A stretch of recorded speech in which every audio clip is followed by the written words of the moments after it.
buying power is being sucked dry, and is not just inflation, it is a different component of inflation that you need to know about. Hey buddy, Jonathan Lerner from the Vancouver Life and eXp Realty, and I want to share with you what is happening and why, even though inflation numbers have decreased, there's actually another metric of what the Bank of Canada uses to be able to influence its monetary policies that is actually still on the increase. All the headlines talk about is inflation, and we saw 8.1% inflation. In July, the numbers were released, and we saw a 7.6% inflation, meaning that we've gone down by 0.5%, but there is something called core inflation, which actually still increased as of the last announcement from the Bank of Canada. And so this is essentially the year-over-year rate of change of the Consumer Price Index, the CPI, not including food, energy, and the effects of indirect changes in indirect taxes. Now, core inflation excludes these because they're very volatile and they can go up and down and they can start to skew the numbers. But it's the core inflation that the Bank of Canada uses to determine the changes in their monetary policies and the rises or decreases in interest rates that they decide to make at the next announcement. The decrease in inflation from 8.1 to 7.6% was absolutely good news.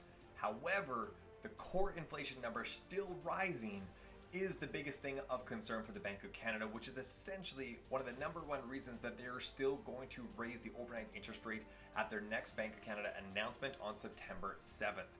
Now, there was some kind of back and forth. Is it going to be 0.75? Is it going to be 0.5? There was a lot of talk that it was leaning towards 0.5, and now things are starting to shift away from that and moving up to the ladder of 0.75 basis points, or 0.75% of an increase.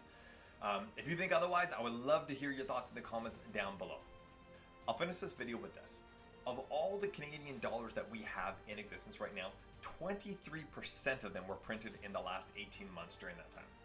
And the government just waited far too long to be able to increase the interest rates, and they swung the pendulum up over here, and now the pendulum's swinging all the way over here, and they're overcorrecting by slamming these rates up. And the hardest part with these rate increases is they're really judging what they should do for their next rate increase based off of the last 6 weeks of inflation numbers.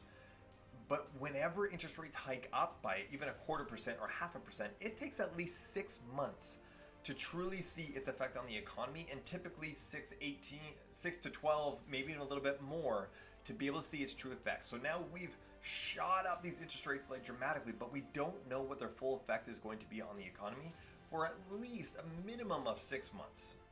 My big hope is that after this next rate hike on September 7th, that they decide to plateau and let the market and the economy be as is and flow for itself for the rest of the year. Fingers crossed. I mean, who knows what's going to happen and what they decide to do. But I would love to hear your thoughts on what's going to happen next after this next interest rate announcement. Drop your thoughts in the comments down below. If you got video for this, make sure to click like, subscribe, and hit that bell to be able to get notified of our next video coming out. And make sure to share this video with anyone that you think would gain some value out of it. That's it for today, everyone. Have an awesome day.